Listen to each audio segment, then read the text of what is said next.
उसने कहा कि हमारे गांव में लगभग बहुत ज्यादा बेवकूफ है। उस राजा ने कहा कि चलो बेवकूफ सबसे बड़ा जो होगा ना उसको तलाश करके।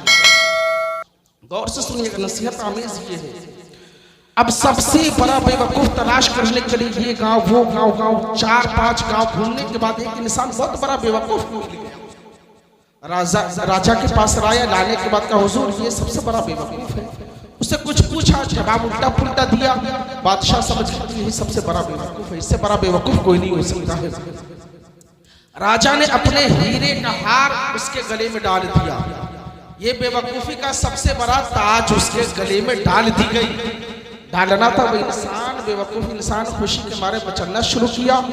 कहा कि अब जाओ तुम अपने घर को चले जाओ। ये सबसे बड़ा बेवकूफ अगर किसी को चुना जाएगा तो तू ही सबसे बड़ा बेवकूफ है। अब कुछ दिन के बाद उसी राजा का तबीयत खराब हो जाता है। वो राजा बीमार हो जाता है, मरने के कगार पे है। सब लोग मिलने के लिए आ रहे हैं, सब लोग हालचाल पूछने के लिए आ रहे हैं। उस बेवकूफ को भी खबर हो कि राजा मरने वाला है। बेवकूफ जो सोचा कि चलो मरने से पहले हम भी मिल लेते हैं। बेवकूफ गया, राजा देखा भाई हीरे का हार है गले में।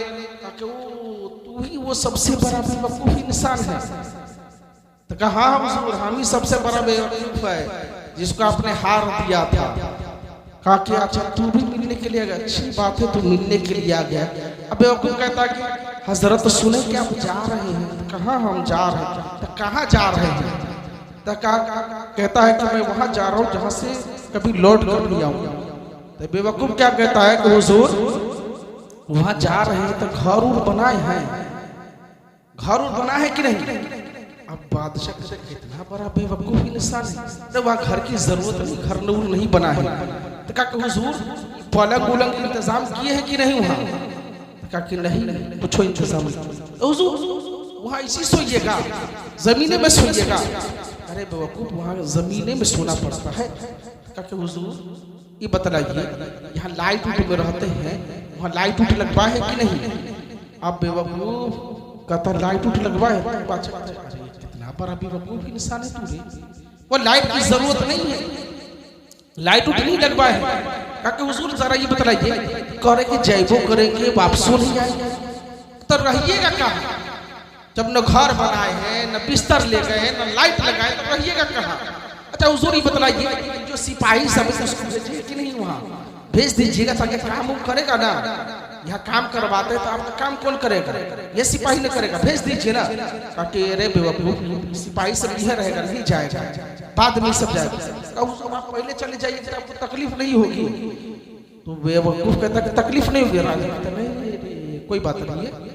अब बेवकूफ कहता है कि हजरत बादशाह सलामत आप जाइयो रहे, वापसो नहीं आइएगा, घरों पर नहीं बना है, लाइट का भी इंतजाम नहीं किए हैं, न सिपा सलार भेजे हैं, न बिस्तर का इंतजाम किए हैं। और कहते हैं हम सबसे बड़ा बेवकूफ इंसान है।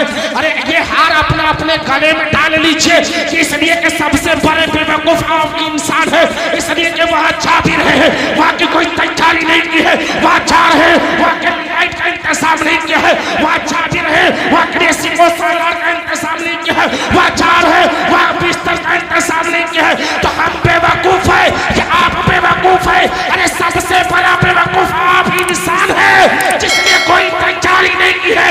जाने की तैयारी हमें करनी होगी। कैसी तैयारी करनी होगी? रब की बारगाह में सजदा करना होगा, रब की बारगाह में जिक्र अस्कार करना होगा, रब की बारगाह में खिराज अकीदत पेश करनी होगी। तब जाकर हमारे कब्र में रोशनी होगी, हमारा कब्र रोशन होगा, हमारे कब्र में नूर होगा, वरना हमारा कब्र अंधेरा ही होता। बतलाइए तो बेवकूफ कौन है? वो राजा है या ये बेवकूफ इंसान? राजा सबसे बड़ा बेवकूफ। तो अब आपको फैसला करना है कि आप क्या है। फैसला आपको करना है कि आप क्या है, अल्लाह ने आपको क्यों पैदा किया है।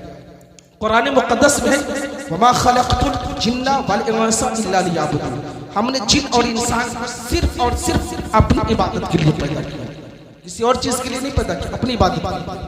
अब आखिर बात बता देता हूँ। माँ के हवाले आपने नातिया कलाम बहुत समाप्त किया। एक वाकया माँ के हवाले से मैं बता देता हूँ कि माँ की अजमतें क्या है। एक अल्लाह वाला हज करने के लिए जाता है, हज का तवाफ करता है, करने के बाद वो अल्लाह की बारगाह में रीज़ा पेश करता है, रब्बे काबा बेशुमार हाजी लोग आए हैं, ए रब्बे काबा क्या तमाम लोगों की हज कबूल हुई है, और जिसकी हज ना कबूल हुई उसका भी नाम बतला दे। इतने लोगों में कितने लोगों की हज कबूल हुई है और कितनों की ना हुई। रब ने इरशाद फरमाया एक इंसान है जिसकी हज कबूल नहीं हुई। वो इंसान जब इतना बात सुना हुआ अल्लाह वाला कि हज कबूल नहीं हुई है, बेचैन हो गए, मिलना चाहा। अल्लाह तबारक व तआला इरशाद फरमाता है, ए मेरे महबूब बंदे सुन, वो मोहम्मद इब्ने हारून है जो कर्ह का रहने वाला इंसान है जिसकी हज को मैंने कबूल नहीं किया। अब इतना सुनने के बाद वो इंसान जो अल्लाह वाला उससे मिलने के लिए जाने लगता है। अब तमाम खीमों में तलाश करता है। जब कर्क के लोगों से पूछा कि जरा ये बतलाओ मोहम्मद इब्ने हारून किधर रहता है, मोहम्मद इब्ने हारून कहाँ है?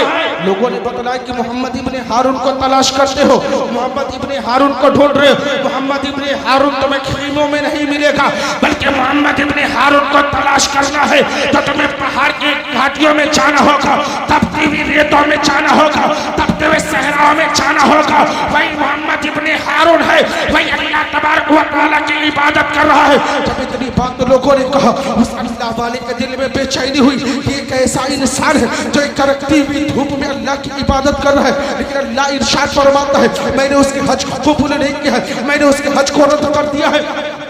जब इतनी बात सुनने के बाद दिल में और बेचैनी पैदा हुई। अब तलाश करते करते मोहम्मद इब्ने हारून के पास पहुंचा। मोहम्मद इब्ने हारून इबादत में मशगूल है, इबादत कर रहा है। जब सलाम पेश किया, अस्सलामु अलैकुम या मोहम्मद इब्ने हारून, जवाब दिया वालेकुम अस्सलाम। ए आप वही आप कासिद है?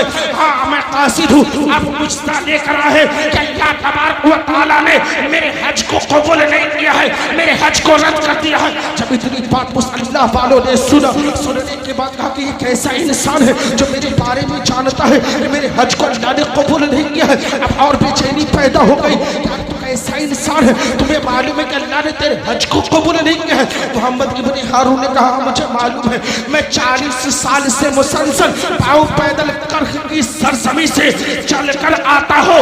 हर साल अल्लाह तबारक व तआला यही मुझसे सुनाता है कि मैंने तेरे हज को कबूल नहीं किया है। बल्कि मैं सिर्फ पाँव पैदल आता ही नहीं हूँ, बल्कि मैं पूरे साल रोजा भी रखता हूँ। अब इतना सुनने के बाद उस अल्लाह वाले के दिल में बेचैनी पैदा हो गई। कैसा इंसान है जो इतनी इबादत भी करता है, पाँव पैदल हज के लिए भी आता है, रोजे भी रखता है, लेकिन अल्लाह ने तेरे हज को कबूल नहीं किया।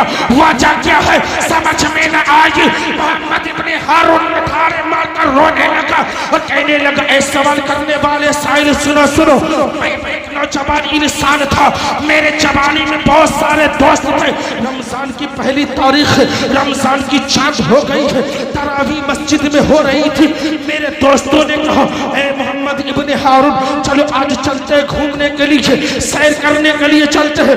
मैं अपने दोस्तों के साथ सैर करने के लिए निकल पड़ा, दोस्तों के लिए घूमने के लिए निकल पड़ा। मेरे दोस्त जो है शराब खाने पहुंचते हैं, पहुंचने के बाद मेरे दोस्तों ने शराब पीना शुरू किया। मुझे भी कहा मोहम्मद इब्ने हारून एक घोट शराब की ले ले। मैंने लाख मना किया, कहा कि आज तरावी है, मुझे तरावी पढ़नी है। दोस्तों ने कहा कि मोहम्मद इब्ने हारून आज की तरावी छूट जाती, छूटने दे, कल से तरावियां पढ़ लेंगे। मोहम्मद इब्ने हारून को बारहा समझाता रहा, समझाने के बाद मोहम्मद इब्ने हारून इसकी बातों को मान जाता है और एक प्याला या 2 प्याला शराब की अपने हलक के अंदर उतार लेता है। उतारने के बाद अब शराब के नशे में धुत अपने घर पे आता है। जब रात का कुछ हिस्सा गुजर जाता है, दरवाजे को खटखटाता है। वही बूढ़ी माँ है, दरवाजे को खोलती है। दरवाजे को खोलने के बाद जब देखा कि बेटा लड़खड़ा रहा है, माँ ने कहा कमबख्त तो कैसा इंसान है कि आज तरावी की नमाजें हो रही है, तो तरावी छोड़कर नमाजी नमाजों को छोड़कर तो शराब के नशे में धुत है। एक कमबख्त इंसान तो शराब पी के आया है। मैंने एक तमाचा रसीद किया। मोहम्मद इब्ने हारून कहता है कि मेरे ऊपर शराब का नशा पहले से धुत था, मेरा गुस्सा और आगे बढ़ा, मेरा गुस्सा और तेज हुआ। मैंने अपने माँ को उठाया और उठाने के बाद बल्कि उठाया ही नहीं, घर के अंदर तंदूरें चल रही थी। मैंने अपने माँ को गुस्से के आलम में अपनी पूरी माँ को उस चलते हुए तंदूर में डाल दिया। रवायतों में आता है उसकी बीवी बारहा रोकती रही, उसकी बीवी कहती रही एक कमबख्त इंसान, कितने बड़े तू बेवकूफ इंसान है कि अपनी माँ को मार रहा है, अपनी माँ को चलते हुए तंदूर में डाल रहा है। लेकिन उसने अपने बीबी को धक्का मारा, उसके बीबी के सर पे चोट आ जाती है, उसने अपने माँ को तंदूर में डाल दिया और डालने के बाद कमरे में जाके सो गया। मेरे मिल्लत के खजूर मुसलमानों, जब रात का कुछ हिस्सा गुजरता है, जब उसका शराब का नशा खत्म होता है, माँ को याद करता है मेरी अम्मी जान मुझे खाना दे दे, मेरी अम्मी जान मुझे भूख की शिद्दत है, मुझे भूख लगे मुझे खाना दे दे। जब इतनी बात उसकी बीबी ने सुनी, कहा कि इंसान कितना बड़ा तू बेवकूफ इंसान है, कितना बड़ा कमबख्त इंसान है कि तू अपने माँ को मार के माँ से खाना मांग रहा है। तूने अपने माँ को कत्ल कर दिया है और माँ से खाना भी तलब करता है। मोहम्मद इब्ने हारून ने कहा कि मैंने माँ को नहीं मारा है, मैंने अपने माँ का खून नहीं किया है। मोहम्मद इब्ने हारून की बीवी उसके हाथ को पकड़ता है और पकड़ने के बाद कहता है देख ये तूने अपने माँ को जलते हुए तंदूर में डाल दिया। मोहम्मद इब्ने हारून कहता है कि सर ये तो बतला क्या इस हाथ ने माँ को जलते हुए तंदूर में डाला, क्या इस हाथ ने माँ को जलते हुए तंदूर में डाला।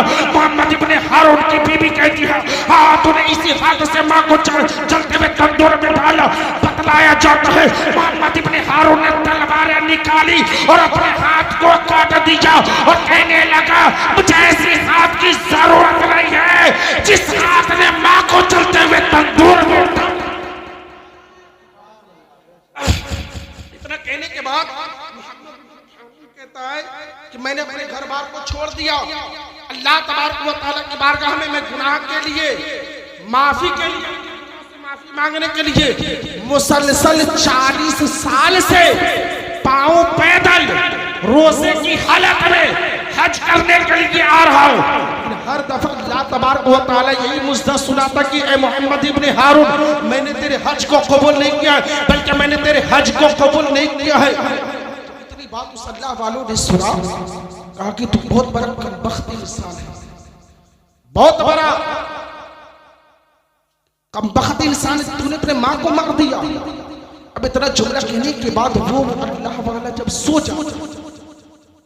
सोना था, आका करीम सल्लल्लाहु अलैहि वसल्लम इसके ख्वाब में तशरीफ लाने के बाद कहते हैं इंसान ए मेरे दोस्त, ए मेरे महबूब बंदे सुन, तूने मोहम्मद इब्ने हारून को कह दिया, लेकिन मोहम्मद इब्ने हारून जब कल मैदान महशर में जब अल्लाह तबारक व तआला इसी मोहम्मद इब्ने हारून को जहन्नम में जाने का हुक्म देगा, जहन्नम में डालेगा, उसी माँ को माँ की ममताएं जोश में आ जाएगी और अरीज़ाएं पेश करेगी, ए रब्बे काबा मेरे बेटे मोहम्मद इब्ने हारून को तू बख्श दे। जब वो माँ दुआ कर देगी तो अल्लाह तबारक व तआला मोहम्मद इब्ने हारून की तमाम खताओं को माफ। तो ये माँ की ममताएं हैं, माँ की मोहब्बतें हैं कि माँ को आप जितनी भी बुरे भला कह लीजिए कि माँ कभी बच्चों के हक में दुआएं नहीं करती, लेकिन आज का नौजवान माँ को न जाने कैसी कैसी गालियां देते हैं, बुरी भली बातें कहते हैं। मेरे मिल्लत के खजूर मुसलमानों, हदीस पाक में है हजरत मौला अली करमुल्लाह वजह करीम से रवायत है, हजरत मौला अली इरशाद फरमाते हैं कि जब तुम्हारे माँ बाप बूढ़े हो जाए तो माँ बाप को उफ तक न करो। अब उफ से मुराद हजरत मौला अली इरशाद फरमाते हैं कि जब वो अपनी तमाम जरूरतों को बिस्तर पे पूरी करे, अब उसको साफ करने के लिए मक्खी बैठ जाए ना, तो उस मक्खी को भगाने के लिए भी उफ के अल्फाज न कहो, इसलिए कि हो सकता है कि अगर तुम उफ के अल्फाज निकाल दोगे और तुम्हारे माँ बाप को ठेस पहुंच गया कि मेरी गंदगी की वजह से ये उफ के अल्फाज निकाल दिए हैं, जरा सोचो तो सही, जब तू छोटा सा था माँ ने तेरी गंदगी को साफ किया, माँ ने तेरी हर एक जरूरत को पूरी की, लेकिन कभी उसके अल्फाज ना निकाले। और आज जो इस हाल में माँ पहुंच गई है, तूने माँ के हक में उसके अल्फाज निकाले हैं।